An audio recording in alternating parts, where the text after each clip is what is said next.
할렐루야. 네, 새벽에 이렇게 예배당에 나오셔서 얼마나 놀라셨습니까?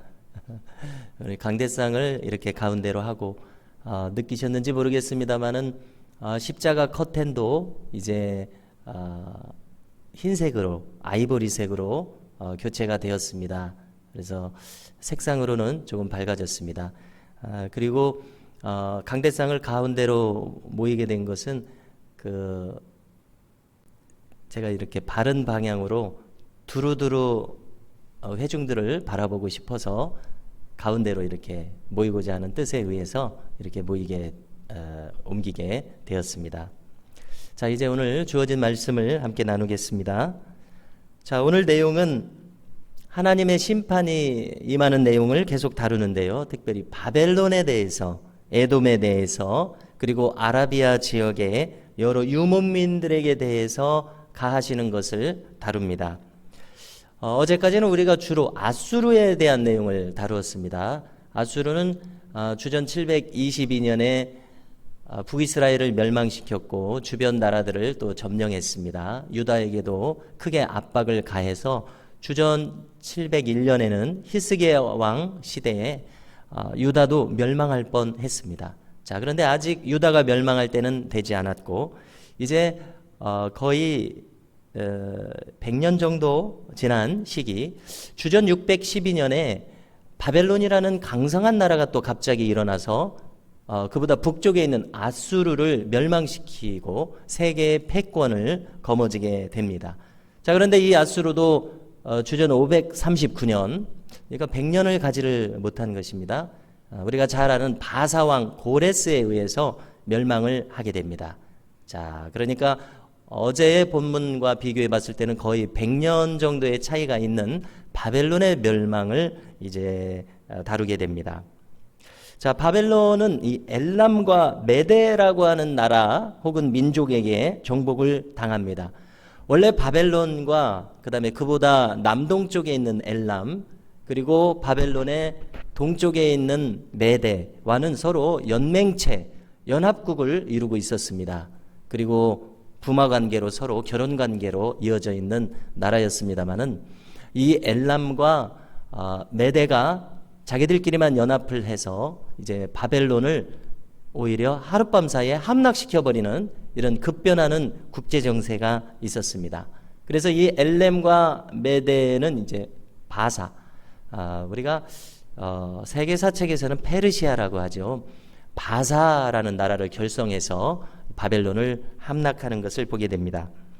자, 바벨론의 심판을 보면은요, 우리가 이 바벨론이나 거대 제국 아수르라고 하는 이 나라의 성격을 바라보는 우리의 시각이 이제 형성이 되는데요. 어떤 식으로 이 나라들을 보게 됩니까? 자, 이 나라들은 한마디로 잔인한 정복 국가였습니다.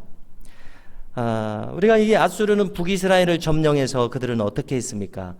북이스라엘 땅에 수백 년 동안 잘 살고 있는 주민들을 싹 이 거대한 제국의 저 구석으로 다 이주시켜 버렸습니다.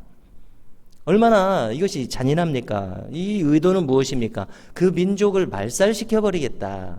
우리가 아프리카에서도 인종 청소라고 해서 흑인 민족들끼리 크게 대립해서 수십만 수백만이 죽는 그런 일들을 80년대 90년대를 통해서 우리가 겪었는데요. 이 인종 청소라고 하는 것은 참 반인륜적인 범죄의 행위 아니겠습니까? 아수르는 그런 나라였습니다. 그래서 이스라엘에는 12지파인데 이제 유다하고 베냐민 지파 두 지파만 남게 됩니다. 그래서 역사적으로 우리가 이스라엘 사람들을 유대인이라고 하지 않습니까? 그 위에 북이스라엘의 10지파가 다 흩어져 버려서 사라져 버렸기 때문에 그렇습니다. 어떤 의미에서는 민족이 말살됐기 때문에 그렇습니다. 그래서 우리가 오늘날은 이스라엘을 유대인이라고 부릅니다. 자, 그런가 하면은 이 오늘 대상이 되는 이 바벨론도 마찬가지입니다. 유다 왕국을 멸망시킬 때에 이제 600년 이쪽 저쪽으로 600년 주전 600년 이쪽 저쪽으로 해서 3차에 걸쳐서 포로로 사로잡아 가지 않습니까? 유대인들의 그 엘리트와 사회 기관 인력들을 전부 사로잡아가 버립니다. 우리가 아시는 대로 다니엘도 그때 사로잡혀갔고 에스겔도 사로잡혀갔습니다. 자, 이것은 무슨 의도입니까? 역시 민족을 말살시켜버리겠다, 이런 의도입니다. 얼마나 잔인한 제국들이냐 하는 것입니다. 자, 그런가 하면 바사라고 하는 나라는 사정이 좀 낫습니다. 그들은 민족들에게 유화 정책을 폈습니다. 고레스처럼 유다로 돌아갈 사람들은 돌아가시오, 이렇게 풀어줬고요. 또 예루살렘의 성전도 지으려면 지으시오 해서 국가의 재정까지도 공급해주는 그러한 정책을 폈습니다. 자, 다른 나라 말할 것이 없이 우리나라를 볼 때에 우리는 일제 강점기를 겪었습니다. 자, 일본 사람들이 난징 대학살을 했다고 했습니다. 그래서 그것이 너무나 잔인한 사건이라고 하기에 난징 대학살을 다룬 영화가 나와 있습니다. 그것을 봤더니 당시에 이 중국의 수도였는데 이 나라를 포위하고 들어가서 완전히 그 주민들을 정말 도륙하는 그런 잔인한 행적을 벌인 것을 영화를 통해서 너무 그 피비린내 나는 장면들을 본 적이 있습니다. 자, 일본은 어떤 나라입니까? 역시 정복국가로서 그들이 행했습니다. 우리 민족을 종살이하게 하고 민족 정기를 훼손시켜서 그 후유증이 오래도록 우리가 떠안고 가야 하는 이런 어려움을 우리에게 준 그런 나라입니다. 자, 오늘 우리 심판 대상은 바벨론인데요. 1절을 보시면 해변 광야라 이렇게 말합니다. 해변 광야는 바벨론을 가리키는 말입니다. 그들은 급작스럽게 심판을 당합니다. 하루아침에 몰락합니다. 바벨론이라는 나라의 특징을 말씀합니다. 그들은 속이는 나라였습니다. 자, 어떤 나라의 특징이 속이는 나라다. 우리가 북한을 생각해 보면 약속을 잘 지키지 않고 속임수를 많이 쓴다, 이런 느낌을 가지지 않습니까? 그렇게 되는 이유는 무엇입니까? 그것은 군주부터도 속임수를 쓰는 사람이기 때문에 그렇습니다. 그래서 이 바벨론의 특징은 그런데 자기들이 망하는 것도 속임을 당함으로써 망하게 됩니다. 우리가 조금 전에 거론한 것처럼 연맹국가였던 엘람과 메대에 의해서 배반을 당하고 전격적으로 하루아침에 함락을 당하고 멸망을 당합니다. 오늘 말씀 1절을 보니까 네겝 회오리바람같이 적군들이 몰려오겠다 말합니다. 자, 우리나라에서 보는 회오리바람은 애교 수준일 것입니다. 그러나 미국에 큰 회오리바람이 있죠.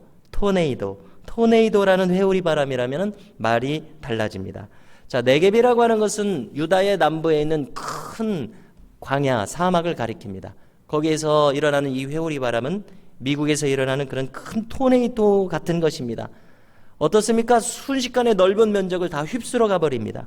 감당할 수 없을 만큼 빠르게 멸절당할 것을 가리키는 표현입니다. 뒤이은 구절에서 이사야 선지자는 말합니다. 이 심판의 묵시. 자, 묵시라고 하는 것은 환상 중에서 혹은 고요한 중에서 보게 되는 환상으로서 보게 되는 모습을 묵시라고 하죠. 쉽게 그냥 환상이라고 하면 될 것입니다.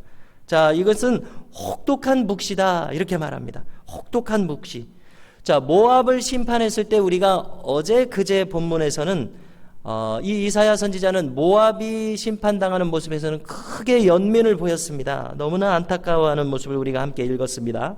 자, 그런데 이 바벨론에 대해서는 너무나도 이 심판의 모습을 보고서 고통스러워합니다. 고통스러워하는데 이것은 연민에 의한 것이 아니라 너무나 그것이 참혹해서 고통을 호소합니다. 자, 5절을 보니까 바벨론의 고관들은 어떤 식으로 심판을 맞이합니까? 그들은 잔치를 벌입니다. 잔치를 벌이는 중에 파수꾼을 세웠지만 전쟁을 맞이하게 됩니다. 엘람과 메대의 병거 부대와 기마 부대가 전광석화와 같이 공격합니다. 바벨론은 속절없이 무너져 버립니다. 저들이 믿고 떠들었던 우상의 신상들도 다 부서져서 땅에 떨어져 버릴 것이다 말씀합니다. 그처럼 포악하고 그처럼 강성했던 바벨론도 이렇게 순식간에 멸망합니다. 하나님의 통치 안에 있는 이 세상에서 영원한 제국은 존재할 수 없다는 것을 우리가 교훈으로서 얻습니다. 자, 그럼에도 불구하고 인간들은 여전히 자신들의 교만을 꺾지 않아 왔습니다. 앞으로도 그럴 것입니다. 어쩔 수 없이 세계사적인 흐름에 그들은 순응할 뿐이라고 변명할 것입니다. 자, 오늘 말씀 마지막 부분 11절부터는 아라비아의 여러 민족들에 대한 경고가 이어지고 있습니다. 자, 유다 남부에는 에돔이 있습니다. 자, 그리고 이 드단 대상들을 가리키는데요. 사막을 횡단하는 상인들입니다. 자, 이들의 행로에 바벨론에서 지금 벗어나고 있는 피난민들의 행렬이 합류한다 말합니다. 그리고 이어서 아라비아 광야의 또 다른 유목민인 베마 땅의 주민들에게 말합니다. 저 포로들의 행렬에 물을 주고 먹을 것을 주라고 명령하십니다. 저 광야의 유목민들과 대상들은 큰 세력들은 아닐 것입니다. 그들이 하나님 앞에 어떤 모습으로 서 있는지 우리는 잘 알지 못합니다. 그러나 이 말씀들을 통해서 하나님께서는 그들도 통치하시고 그들도 돌보신다는 것을 알 수 있습니다. 자, 오늘 본문 마지막 부분을 보면은 16절 이하에서 게달의 족속들에 대한 내용이 나오고 이들에게는 특별히 심판을 명하신 것을 봅니다. 그들이 자랑해왔던 궁수가 순식간에 쇠멸할 것이다 말씀합니다. 자세한 기록은 우리가 성경에서 더 이상 읽을 수 없습니다. 그러나 그들이 심판당하는 것을 볼 때에 그들도 하나님께 불순종한 포악한 세력들이었으리라 우리가 이렇게 짐작을 하게 됩니다. 자, 오늘 말씀 중에 에돔의 심판을 가리키는 12절의 말씀을 보겠습니다. 거기서 파수꾼이 말합니다. 아침이 오나니 밤도 오리라 이렇게 말합니다. 자, 무슨 뜻일지 한번 생각해 보겠습니다. 아침이 온다면 이제 밝아진 세상이 뒤이어 와야 하지 않습니까?